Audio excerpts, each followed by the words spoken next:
이 말씀 가운데 하나님의 은혜가 함께 하시기를 바랍니다. 우리 양한명 원사님 어저께 수술을 하신다고 그래서 못 나오셨는데 오늘 벌써 나오셨네요? 예, 수술 잘 받고 나오셨습니다. 우리 쾌유하라고 박수해 주세요. 예.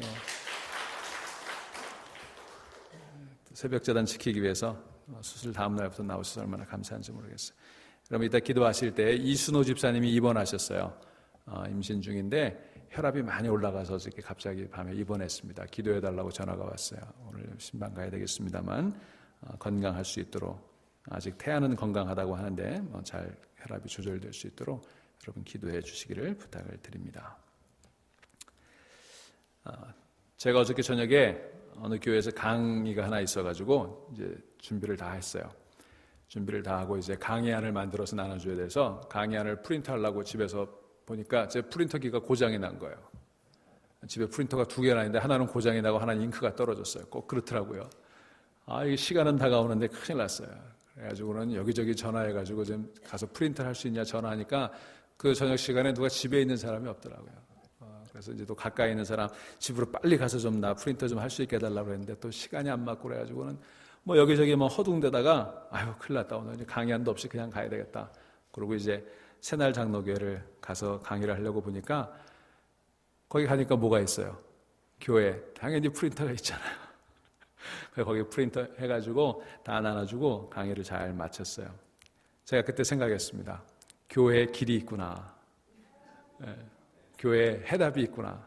교회에 길이 있는데 허둥대고 내 힘으로 컴퓨터 고쳐보려고 애쓰고 프린터 고쳐보려고 애쓰고 여기저기 전화해보고 도와달라고 그러고 아무도 도움이 안 되더라고요.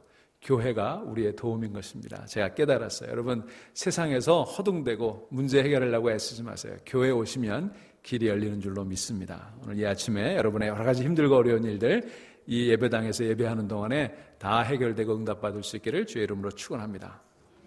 이 느헤미야서는 크게 두 부분으로 나눠요. 전체 13장을 나눠보면 1장부터 우리 어제까지 살펴본 7장까지가 한 파트고요. 그리고 오늘부터 살펴보게 될 8장부터 13장까지가 한 파트입니다. 1장부터 7장까지는 그 주인공인 느헤미야예요.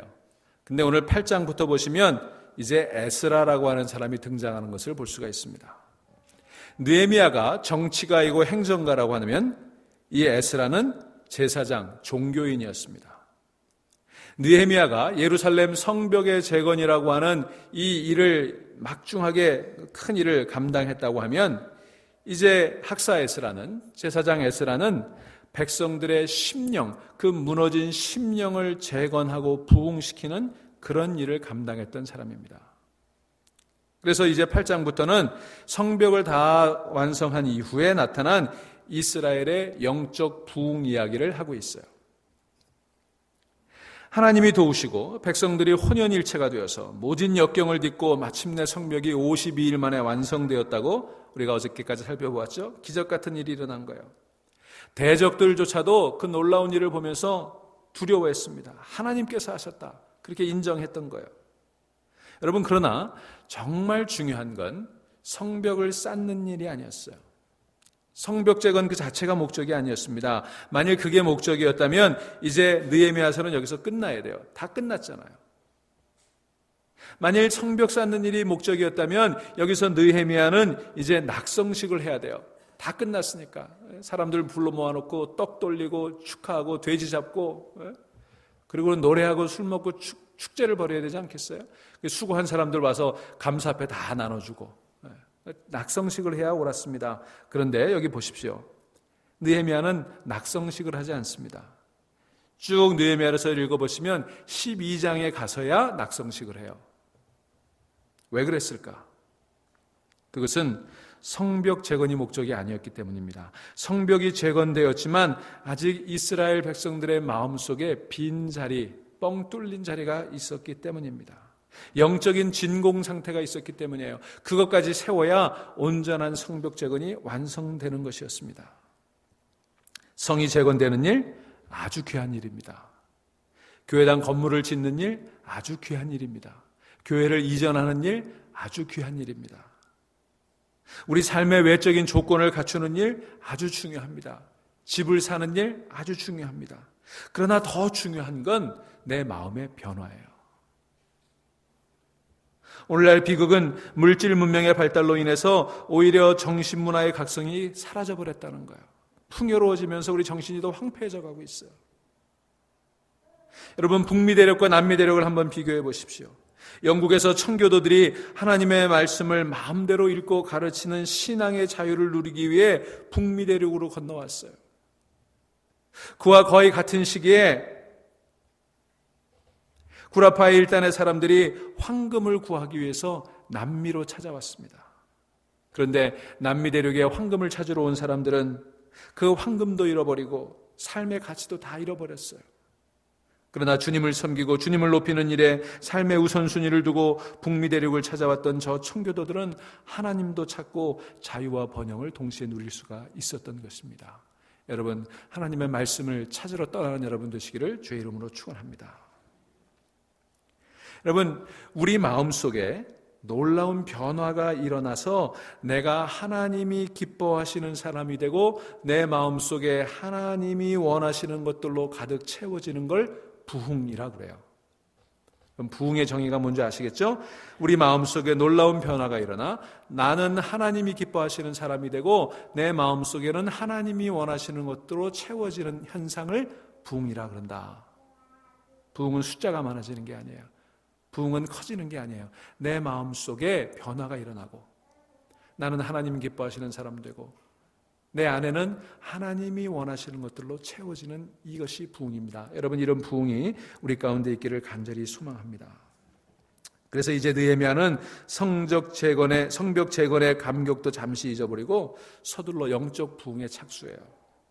오늘 1절 말씀 보실까요?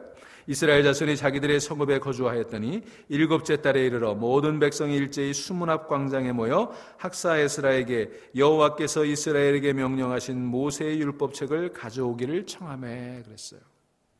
이스라엘 백성들이 다 모였어요. 각자 자기 성읍에 살던 사람들이 다 모였습니다. 여러분, 모이는 일이 중요합니다. 모이는 데서 부흥이 시작이 되는 거예요. 모이기에 힘쓰는 여러분 되시기를 바랍니다. 그래서 저들은 성벽 건축을 자축하고 축배를 들고 잔치를 벌이는 일을 위해서 모인 것이 아니라 영적 부흥을 위해 모였어요. 자, 그런데 여기 에스라라고 하는 사람의 이름이 이제 등장하기 시작을 합니다. 7장까지는 느헤미야가 중심이었는데 갑자기 주인공이 에스라로 바뀌는 거예요. 여기 중요한 의미가 있어요. 여러분, 느헤미야는 행정가요, 정치가였습니다. 그는 탁월한 리더십을 보여줬죠. 우리가 오늘 지난 시간까지 예레미야의 인격과 그의 리더십과 그의 영성이 얼마나 탁월한지 우리가 살펴보았잖아요. 그의 그 탁월한 영성과 리더십을 통해 성벽 건축이라고 하는 난공사가 성공적으로 이루어졌어요. 그런데도요, 그렇게 영적으로 탁월하고 행정력과 정치력이 있었던 이 탁월한 리더 느헤미야는 그래도 영적 부흥을 이루는 일에는 자기보다 에스라가 더 적격인 인물이다라고 인정한 거예요. 그가 제사장이고 그가 학사였기 때문에 그 일은 나도 할 수 있겠지만 그러나 이 일은 에스라가 해야 되겠다. 그래서 그 주인공의 자리를 에스라에게 기꺼이 양보하는 거예요. 여러분, 이거 참 쉬운 일이 아니죠. 우리는요, 내가 좀 뭘 하게 되면 다 하고 싶어요. 내가 다 할 수 있다고 생각해요. 여러분, 그렇지 않습니다. 내가 할 수도 있지만 나보다 더 적합한 사람, 나보다 그 일을 더 잘할 수 있는 사람에게 자리를 양보할 수 있는 사람이 진짜 리더인 거예요. 공성이 불거라 했습니다. 공을 세웠으면 불거, 거기 거하지 말아라. 얼마나 많은 사람들이 공 하나 세워놓고 그 세워놓은 공을 붙들고 아주 그걸 우려먹습니까? 근데 느헤미야는 그러지 않았어요. 얼마나 훌륭한 모범이에요. 정말 느헤미야는요, 여러 가지 면에서 리더고 신실한 하나님의 종이고 우리에게 모범이 되는 것 같아요. 그래서 그가 에스라를 앞세워서 이제 당신이 영적 부흥을 주도해 주시오. 나는 뒤에서 서포트하겠습니다. 그래서 본격적인 부흥 운동이 일어나게 됩니다. 2절 말씀 보실까요? 7째 달 초하루에 제사장 에스라가 율법책을 가지고 회중 앞 곧 남자나 여자나 알아들을 만한 모든 사람들 앞에 이르러. 이제 영적인 부흥이 시작이 되는데 그 영적 부흥, 이제부터 벌어지게 되는 이스라엘의 영적 부흥 운동은 한마디로 말씀의 부흥이었어요. 그래서 모여서 율법책을 가져오게 한 거예요. 여러분, 역사적으로 모든 부흥운동은요, 말씀의 회복으로부터 시작이 됐습니다.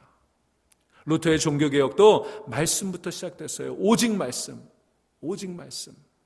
그래서 루터가 이 종교개혁 운동을 하면서 시작한 일이 뭐예요? 성경을 번역한 일이었죠. 말씀을 백성들에게 돌려줘야 되겠다. 말씀을 읽고 말씀으로부터 출발하지 않으면 개혁은 불가능한 거다. 여러분, 우리의 영적 부흥이 말씀으로부터 출발할 수 있기를 주의 이름으로 축원합니다. 그래서 우리가 이 새벽 기도하면서도요, 말씀 듣는 일 이렇게 소중하게 여기는 거예요. 여러분, 그들은 성전 건축만으로 행복할 수 없다는 중요한 영적 진리를 알고 있었습니다. 그들은 사람이 떡으로만 사는 것이 아니라 하나님의 말씀으로 산다는 진리를 알고 있었습니다. 그래서 말씀을 가져오라고 그런 거예요. 율법책 가져오라고 그런 거예요. 그리고는 3절에 수문 앞 광장에서 새벽부터 정오까지 남자나 여자나 알아들을 만한 모든 사람 앞에서 읽음에 뭇 백성이 그 율법책에 귀를 기울였는데, 이렇게 되어 있습니다. 여기 보시면 새벽부터 정오까지. 여러분, 새벽부터 정오까지. 여러분, 이 새벽에 나와서 말씀 듣기 시작하는 거 참 귀한 일인 줄로 믿습니다. 새벽부터 정오까지 뭇 백성이, 남자나 여자나 알아들을 만한 아이들 다. 우리 여기 알아들을 만한 우리 세순이도 나와 있잖아요. 우리 알아들을 만한 사람이 다 모여서 어떻게 했다고 그랬어요? 귀를 기울였다. attentively. 그리고 또 5절에 에스라가 모든 백성 위에 서서 그들 목전에 책을 펴니 책을 펼 때 모든 백성이 일어서니라. 여러분, 저들은요, 말씀을 들을 때 앉아서 듣지 않았습니다. 여러분, 그렇다고 일어나지 마세요. 다리 꼬고 의자에 탁 뒤를 적기고 팔짱 끼고 그렇게 말씀 듣지 않았어요. 저들은 하나님의 말씀이 낭독될 때 그때 벌떡 일어났어요. 원래 그래서 우리 교회 전통에서 성경 봉독 시간에요, 원래는 4개의 본문을 읽게 돼 있어요. 구약 성경 하나, 시편 하나, 복음서 하나, 그 다음에 서신 중에서 하나, 이렇게 4개를 읽는데, 그때 앞에 3개를 읽고요, 마지막에 복음서를 읽어요. 그래서 우리 교회 전통에서, 우리 장로교 교회도 그렇고요, 이 복음서를 낭독할 때는 모든 사람이 일어나서 성경을 듣도록 그렇게 되어 있어요. 우리도 앞으로 그렇게 해야 될지 모르겠어요. 어쨌든 그들은 일어나서 들었습니다. 무슨 얘기냐 하면 준비가 되어 있다는 거예요. 말씀 들을 준비가 되어 있다는 거예요. 방관자라는 게 방관자가 되지 않겠다는 거예요. 경청할 자세가 되어 있었던 것입니다. 또 8절 말씀, 에스라가 위대하신 하나님 여호와를 송축하며 모든 백성이 손을 들고 아멘 아멘 하고 응답하고 몸을 굽혀 얼굴을 땅에 대고 여호와께 경배하니라. 여러분, 그 장면이 떠오르세요? 얼마나 그들이 정말 준비된 마음으로 진실하게 말씀을 들었는지, 얼마나 응답했는지. 그 말씀이 읽어질 때마다 아멘 하고 응답하고, 그 말씀이 다 읽어지니까 땅에 얼굴을 쳐박고 하나님을 경배했던 거예요. 저들은 말씀을 들을 때 머리로 듣지 않았어요. 마음으로 들었습니다. 온 마음으로 응답했어요. 그들이 얼마나 말씀에 목말랐는지를 보여주는 대목이에요. 바로 이것이 부흥인 줄로 믿습니다. 우리 안에 이런 부흥이 일어나기를 바랍니다. 진정한 영적 부흥은요, 하나님 말씀에 목말라 하는 거예요. 진리에 대해 목이 타는 갈증을 통해서 부흥이 일어나게 되는 거예요. 시편 119편 131절이 노래합니다. 내가 주의 계명들을 사모함으로 내가 입을 열고 헐떡였나이다. 여러분, 입을 들고 하나님 말씀을 헐떡이는 여러분 될 수 있기를 주의 이름으로 축원합니다. 여러분, 말씀에 사모하세요. 진리에 목말라 하시기를 바랍니다. 그랬더니 어떻게 됐어요? 그렇게 간절한 마음으로 말씀을 사모하며 말씀을 듣고 나니까 어떻게 되었습니까? 7절 8절 말씀, 백성이 제자리에 서 있는 동안 그들에게 율법을 깨닫게 하였는데, 이제 말씀을 낭독하고 설명해 준 거예요. 말하자면 설교한 거죠. 깨닫게 하였는데 하나님의 율법책을 낭독하고 그 뜻을 해석하여 백성에게 그 낭독하는 것을 다 깨닫게 하니. 여기 보면 이제 3가지 단계가 나와요. 우리가 말씀을 배우고 말씀을 통해 변화되는 3단계가 있습니다. 첫째는요, 말씀을 깨닫는 거예요. 여러분, 우리 인간에게는 지정의라는 게 있죠. 지성과 그 다음에 감성과 의지, 영성이 있어요. 지정의, 이 3가지가 함께 움직일 때 우리 안에 변화가 일어나요. 지성만 가지고 안 되고요, 감성만으로 안 되고요, 우리 의지만으로 안 되는 거예요. 지정의가 같이 움직여야 돼요. 근데 여기 보니까 그 말씀을 저들이 깨닫게 되었다, 깨닫다 2번이나 반복하고 있죠. 여기 이건 뭐냐 하면 그들 속에 이제 지식의 지성적인 변화가 일어난 거예요. 그 말씀을 듣고 알게 된 거예요. 깨닫게 된 거예요. 여러분, 깨닫는 여러분 될 수 있기를 주의 이름으로 축원합니다. 그래서 그들이 먼저 깨달았어요. 하는 말씀을 알게 된 거예요. 그리고 두 번째로는 9절 말씀, 백성이 율법의 말씀을 듣고 다 우는지라 그랬습니다. 저들은 말씀을 듣고 깨달을 뿐만 아니라 지성적으로 받아들였을 뿐만 아니라 울었다 그랬어요. 이제는 감성적인 변화가 일어나기 시작한 거예요. 그 말씀이 그들의 마음을 타치했어요. 말씀을 듣고 깨닫고 나니까 내 자신의 부족한 모습이 보이기 시작했어요. 말씀대로 살지 못한 자신의 연약한 모습이 부끄러워 눈물을 흘리기 시작한 거예요. 여러분, 이 눈물의 의미를 느껴볼 수 있기를 주의 이름으로 축원합니다. 여러분, 말씀을 듣고 깨달으면요, 그런 지성적인 변화가 있은 다음에 우리 안에 감성적인 변화가 있어야 돼요. 통회하는 마음이 생겨야 되는 거예요. 우리 마음이 타치가 되는 거예요. 자, 그랬더니 9절 10절에서 느헤미야와 에스라가 나서서 백성들을 향해 울지 말라고 위로합니다. 이제는 여호와로 인하여 기뻐하라고 격려하는 것입니다. 여러분, 진정한 회개는 우리를 기쁨으로 이끌어주게 된다는 사실을 기억하시기 바랍니다. 죄의 사슬이 끊어지고 내 중심에서 회개에 이르면 기쁨의 샘이 터지게 될 줄로 믿습니다. 그래서 느헤미야 에스라가 울지 말아라. 복된 날 아니냐, 주의 성일 아니냐. 그러니까 기뻐하고 축하하고 그리고 가서 맛있는 것도 먹고 단 것도 먹고 단 것도 마셔라. 그래서 여러분, 우리가 아침마다 여기 도넛이 준비가 되어 있어요. 여러분, 단 거 오늘도 있죠? 장대수 권사님 오늘도 사오셨어요? 예, 여러분들이 매일 아침마다 사오시는데 여러분, 말씀 듣고 눈물 흘리고 회개하고 가서 단 거 먹고 돌아가시기를 바랍니다. 하나님 말씀이 단 거예요. 도넛보다 단 거예요. 자, 그렇게 이루어졌어요. 자, 그 다음에 12절 이하에 보시면 저들이 이제 크게 즐거워했다. 모세의 율법에 따라 그동안 지키지 못했던 초막절을 지키게 되는 것을 볼 수 있습니다. 다시 말하면 말씀을 듣고 지성적인 변화가 일어났어요. 깨닫고 그리고는 눈물 흘리며 감성적인 변화가 일어났어요. 회개가 일어난 거예요. 그 다음에는 우리가 말씀대로 살아야 되겠구나. 그리고 보니까 율법에 초막절을 지키라고 하는 말씀을 알게 된 거예요. 거기 17절 말씀 보실까요? 이게 이제 의지적인 변화가 일어나게 된 거예요. 지성과 감성과 의지적인 변화까지 온전한 변화를 이루게 된 거예요. 17절 말씀 보세요. 사로잡혔다가 돌아온 회중이 다 초막을 짓고 그 안에서 거하니 눈의 아들 여호수아 때로부터 그날까지 이스라엘 자손이 이같이 행한 일이 없었으므로 이에 크게 기뻐하며 18절 에스라는 첫날부터 끝날까지 날마다 하나님의 율법책을 낭독하고 무리가 이레 동안 절기를 지키고 8째 날의 규례를 따라 성회를 열었느니라. 보니까 초막절이라는 게 있어요. 초막절은 뭡니까? 이스라엘이 광야를 행할 때 그 광야에서 도와주셨던 이끌어주셨던 하나님의 은혜를 기억하며 광야 생활을 기억하자는 거 아니겠어요? 그런데 보니까 여호수아 때부터 그날에 이르기까지 이스라엘 백성들이 초막절을 잃어버린 거예요.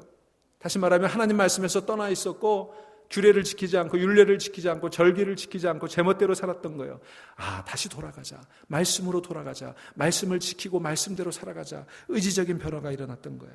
여러분, 이런 지성과 감성과 의지적인 변화까지가 다 완성될 때 말씀을 통한 부흥의 역사가 일어나게 되는 줄로 믿습니다. 여러분, 여기 보세요. 여기 부흥의 역사를 보세요. 그들이요, 첫날부터 끝날까지 초막절을 지키는 날마다 율법을 낭독하고 이레 동안 절기를 지키고 8째 날 성회를 열었어요. 이게 부흥의 역사예요. 얼마나 아름답고 감격적인 모습입니까? 크게 기뻐하며 눈물의 회개가 있고 말씀을 깨닫는 기쁨이 있고 하나님 말씀대로 살겠다는 결단이 있는, 그래서 날마다 모여서 하나님 말씀을 듣는 이 부흥의 모습. 첫날부터 끝날까지 하나님의 말씀이 울려 퍼지고 하나님 앞에 성회를 열고 초막절을 지키며 하나님께서 이스라엘을 애굽에서 이끌어내시고 광야를 걷게 하시고 약속의 땅으로 인도하신 일을 기억하고 있는 거예요. 여러분, 부흥은요, 사람 숫자가 많아지는 거 아니에요. 부흥은 돈이 많아지는 거 아닙니다. 건물이 커지는 거 아니에요. 우리가 하나님 말씀을 깨닫게 되는 것, 그래서 그 말씀을 듣고 눈물로 통회하며 회개하는 것, 그 말씀에 응답하며 말씀대로 살기로 결단하는 이 지정의의 변화가 이루어질 때, 그 결단이 이루어질 때 참된 부흥이 이루어지는 것입니다. 사랑하는 여러분, 오늘 말씀을 듣는 여러분, 깨달음의 은혜가 있기를 간절히 소망합니다. 통회의 눈물을 흘리시는 여러분도 있기를 간절히 소망합니다. 말씀대로 살기로 결단하는 이 아침 될 수 있기를 바랍니다. 놀라운 부흥의 역사가 우리 교회 안에 이루어질 것입니다. 오늘 아침 기도하실 때 이렇게 기도하십시오. 주여, 참된 부흥의 역사가 내게도 있게 하옵소서. 참된 부흥의 역사가 우리 교회에도 우리 가정에도 있게 하옵소서. 기도하시겠습니다.